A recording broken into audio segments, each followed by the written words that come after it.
பங்கு சந்தை சார்ட்ஸை பார்க்கும்போது ஒரே குழப்பமா இருக்கா? அட, இந்த பச்சை கலர்ல ஒன்று போகுது, சிகப்புல ஒன்று வருது, இந்த கோடெல்லாம் என்ன சொல்ல வருதுன்னு யோசிக்கிறீங்களா? இனிமே அந்த கவலையே வேண்டாம். டெக்னிக்கல் அனாலிசிஸ் அதோட அடிப்படைய ரொம்ப சிம்பிளா, ரொம்ப தெளிவா நாம கத்துக்க போறோம். வாங்க ஆரம்பிக்கலாம். நம்மளோட முக்கியமான கேள்வி இதுதான். ஏற்கனவே முடிஞ்சு போன விலைய வச்சு அடுத்து என்ன நடக்க போகுதுன்னு எப்படி நம்மால ஒரு முடிவுக்கு வர முடியும்? ஒரு பங்கோட விலை ஏறுமா இல்ல இறங்குமான்னு கணிக்க முடியுமா அப்படின்னு கேட்டா நிச்சயமா முடியும். அது எப்படின்னு தான் இந்த முழு பகுதியிலையும் நாம பார்க்க போறோம். சரி, முதல்ல இந்த டெக்னிக்கல் அனாலிசிஸ்னா என்ன, அது எப்படி வேலை செய்யுதுன்னு ஒரு சின்ன அறிமுகத்தை பார்த்துடலாம். இது வெறும் தியரி மட்டும் இல்லைங்க, மார்க்கெட்டை புரிஞ்சுக்கிறதுக்கு ட்ரேடர்கள் பயன்படுத்துற ஒரு ரொம்ப சக்தி வாய்ந்த கருவி. ரொம்ப எளிமையா சொல்லணும்னா, இதுக்கு முன்னாடி மார்க்கெட்ல விலை எப்படி ஏறி இறங்கி இருக்கு, எவ்வளவு வால்யூம் ட்ரேட் ஆயிருக்கு, இந்த மாதிரி பழைய டேட்டாவை வச்சு அடுத்து விலை எந்த பக்கம் போகும்னு கணிக்கிற ஒரு முறை தான் டெக்னிக்கல் அனாலிசிஸ். சிம்பிளா சொன்னா, வரலாறு திரும்பும்னு சொல்லுவாங்க இல்லையா, அந்த ஒரு அடிப்படை நம்பிக்கையில தான் இது இயங்குது. இப்போ நாம டெக்னிக்கல் அனாலிசிஸோட இதய பகுதிக்கே வந்துட்டோம். அதுதான் இந்த கேண்டில்ஸ்டிக் சார்ட்ஸ். இத மார்க்கெட்டோட மொழினே சொல்லலாம். ஒரு மொழியை கத்துக்கிட்டா எப்படி நம்ம மத்தவங்க கூட பேச முடியுமோ, அதே மாதிரி இந்த சார்ட் மொழியை கத்துக்கிட்டா மார்க்கெட் நம்மகிட்ட என்ன சொல்ல வருதுன்னு நம்மால சுலபமா புரிஞ்சுக்க முடியும். இதுதான் ரொம்ப ரொம்ப அடிப்படை. இது நல்லா கவனிங்க. ஒரு பச்சை கேண்டில் உருவாகுதுன்னா அன்னைக்கு வாங்குறவங்களோட ஆதிக்கம் அதிகமா இருந்திருக்குன்னு அர்த்தம். அவங்க விலையை மேல தள்ளி கொண்டு போயிருக்காங்க. இதைத்தான் நம்ம பையிங் பிரஷர்னு சொல்றோம். அதுவே ஒரு சிவப்பு கேண்டில் உருவாகுதுன்னா விற்கிறவங்களோட கை ஓங்கி இருக்கு, அவங்க விலையை கீழே இழுத்திருக்காங்க.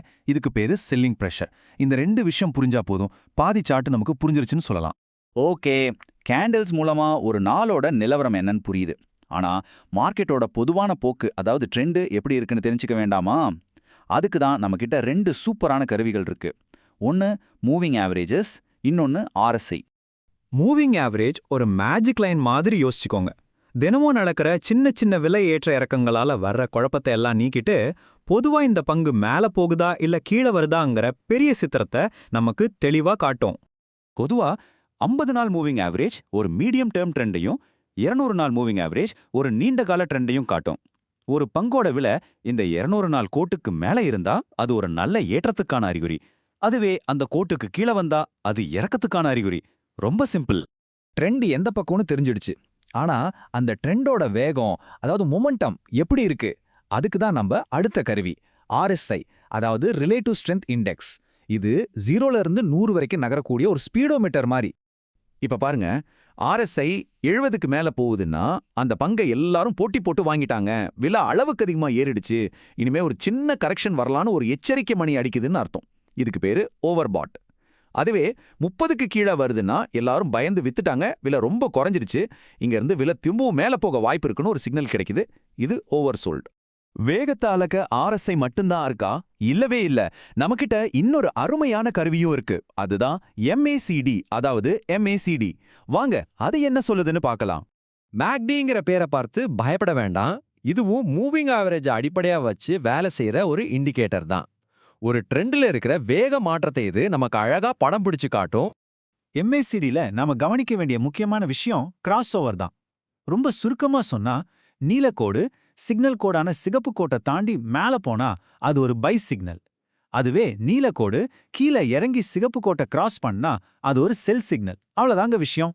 சரி, இப்போ நாம கத்துக்கிட்ட எல்லாத்தையும் ஒரே இடத்துல தொகுத்து ஒரு சின்ன ரிவிஷன் மாதிரி பாத்துரலாம், சரியா?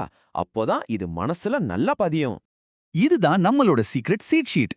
பாருங்க, மூவிங் ஆவரேஜ் ட்ரெண்ட சொல்லும். விலை லைனுக்கு மேல போகுதா புல்லிஷ், கீழே வருதா பியரிஷ். RSI வேகத்தை சொல்லும். 30க்கு கீழே ஓவர் சோல்டா இருக்கா, வாங்கலாம். 70க்கு மேல ஓவர் பாட்டா இருக்கா, ஜாக்கிரதையா இருக்கணும். MACD வேக மாற்றத்தை சொல்லும். மேல கிராஸ் ஆகுதா புல்லிஷ், கீழே வருதா பியரிஷ். உதாரணத்துக்கு ஒரு ஸ்டாக் விலை 200 நாள் MAக்கு மேல இருந்து RSI 30ல இருந்து மேல திரும்பி MACD ஒரு புல்லிஷ் கிராஸ் ஓவர் கொடுத்தா அது ஒரு ரொம்ப வலுவான வாங்கும் சிக்னல். ஆக இன்னைக்கு நாம என்ன கத்துக்கிட்டோம்? டெக்னிக்கல் அனாலிசிஸ்ங்கிறது பழைய டேட்டாவை வச்சு எதிர்காலத்தை கணிக்கிற ஒரு முறை. கேண்டில்ஸ் மூலமா வாங்குறவங்க விற்கிறவங்க பலத்தை தெரிஞ்சுக்கலாம். MA, RSI, MACD மாதிரியான கருவிகள் ட்ரெண்டையும் வேகத்தையும் அடையாளம் காட்ட உதவுது. ஆனா ரொம்ப ரொம்ப முக்கியமான விஷயம் என்னன்னா, எந்த ஒரு கருவியும் தனியா முழுசா நம்பாதீங்க. எல்லாத்தையும் ஒன்னா சேர்த்து பார்க்கும்போது தான் நமக்கு ஒரு தெளிவான முடிவெடுக்க முடியும். இப்போ உங்க கையில சில அடிப்படை கருவிகள் இருக்கு. இந்த கருவிகளை வச்சு உங்க வர்த்தக பயணத்துல நீங்க அடுத்ததா என்ன செய்ய போறீங்க? உங்க கத்துக்கிற பயணத்தை இதோட நிறுத்தாதீங்க. இது வெறும் முதல் பாகம்தான். இது மாதிரி இன்னும் ஆழமான பல விஷயங்களை அடுத்தடுத்த பாகங்கள்ல நாம பார்க்க போறோம். அதையெல்லாம் தவற விடாம பார்க்கணும்னா மறக்காம நம்ம சேனலுக்கு சப்ஸ்கிரைப் பண்ணி அந்த பெல் ஐகானையும் கிளிக் பண்ணிடுங்க. அப்பதான் அடுத்த பாகம் வந்ததும் உங்களுக்கு உடனே நோட்டிஃபிகேஷன் வரும். நாம சேர்ந்து கத்துக்கலாம். நன்றி.